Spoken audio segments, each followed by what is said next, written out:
It's a very hard situation when you wear the unemployed suit. But when you are trying to land a job, you may face something that you feel more unhappy. I'm giving you some examples. A few years ago, a major oilfield services company was looking for a designation that I have applied. I had all the qualifications and experiences, but at the end they have not selected me. Later on, I saw they have selected another person which doesn't have relevant qualification. I didn't get really what is their criteria.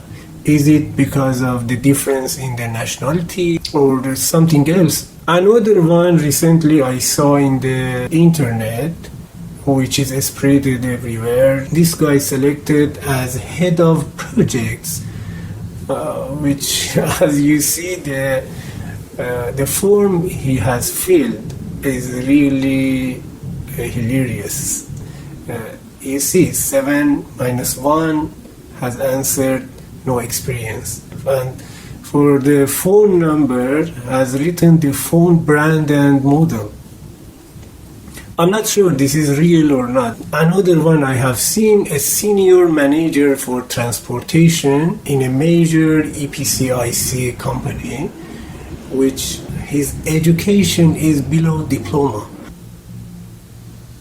Okay, the last example.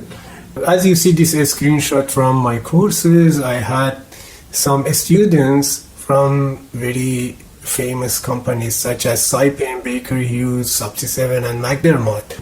They had been employed, but they didn't have the qualification required for those positions. I want to conclude this discussion.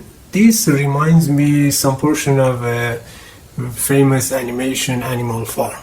All animals are equal, but some are more equal than others.